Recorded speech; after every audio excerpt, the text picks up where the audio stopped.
From Lady Diana Spencer on The Crown to a hacker sleuth named Darby Hart on a murder at the end of the world, Emma Corrin's latest role is a fitting left turn for the thriving actor. Co-created by Britt Marling and Zal Batmanglij, A Murder at the End of the World chronicles Corrin's amateur detective, as Darby attempts to get to the bottom of her former lovers, Harris Dickinson's Bill Farah, death at an exclusive Icelandic retreat. 6 years earlier, Darby and Bill became partners in true crime through a cold case subreddit, before embarking on a road trip out west in pursuit of a serial killer. The limited series is told through a dual narrative, and the predominantly Utah-based flashbacks are partially meant to show that this atypical gumshoe has the prowess necessary to solve the present-day mystery in Iceland. Knowing that Darby would be underestimated, Corrin was eager to reimagine the PI for a modern-day audience. To reinvent that character, what a cool thing to do. It's a character we know so well. We're surrounded by these male detectives who solve murders in a very typical way. It doesn't matter how many times that story is redone. It's always a similar person at its center, Corrin tells The Hollywood Reporter.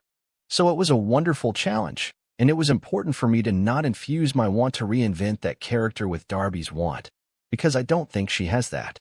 With A Murder at the End of the World's finale still to come, Darby's own fate has yet to be decided, but Corrin is making it clear that they would love to reprise the character in whatever manner the finale allows.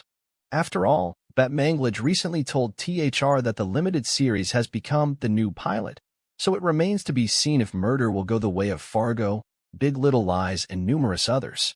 I would always love to play Darby again.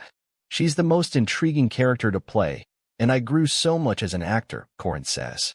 That is not to say there will be more. I haven't heard anything. But I would love to play her again, obviously. Below, during a recent chat with THR, Corrin, who's currently shooting Deadpool 3, also discusses how it felt to return to the Marvel set after the 118-day SAG-AFTRA strike. Growing up in Iowa, Darby was basically raised by her single father in his coroner's office.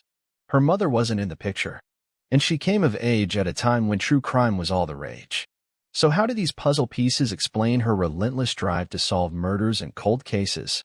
A lot of it has to do with unanswered questions from her own life that she's running from, which the series touches on a little bit, but quite a few of those are also left unanswered. There's a question of her mother, and you get a sense of her relationship with her dad. It seems that the intimacy is there without much language to it, but it also doesn't seem the warmest of relationships. And her being around at a time when so much of our lives is lived on the internet and so much of our communication is through there, it gives her something to hide behind. It gives her a confidence in herself and her own abilities, and it gives her a purpose. A lot of her drive is not wanting to leave anyone behind, and that suggests that she might have felt that way at some point in her life. She meets Bill Farah, Harris Dickinson, through a true crime subreddit, and they soon take their show on the road and fall in love. But they eventually butt heads because she's more committed to the case than their romance, which shouldn't surprise him considering that they met in the name of true crime. But what do you make of that divide that we see as early as the first episode? Although they met with the purpose of tracking down the serial killer, I think that it was very evident from the start. When they meet face-to-face for the first time at the end of episode 2, there's something electric there, and I love that scene for that reason.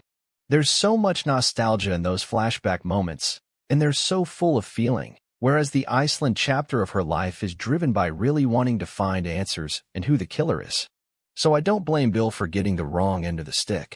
Those chapters in Utah, when they're on the hunt for that man, are so infused with love and huge amounts of intimacy, and I just think that Darby is probably too scared of it. She's got one of these brains where certain things make sense to her and others really don't. And she hasn't even started wrapping her head around what it would mean to love someone, let alone the person who you were embroiled with during this whole fantastic adventure. The stakes are almost too high.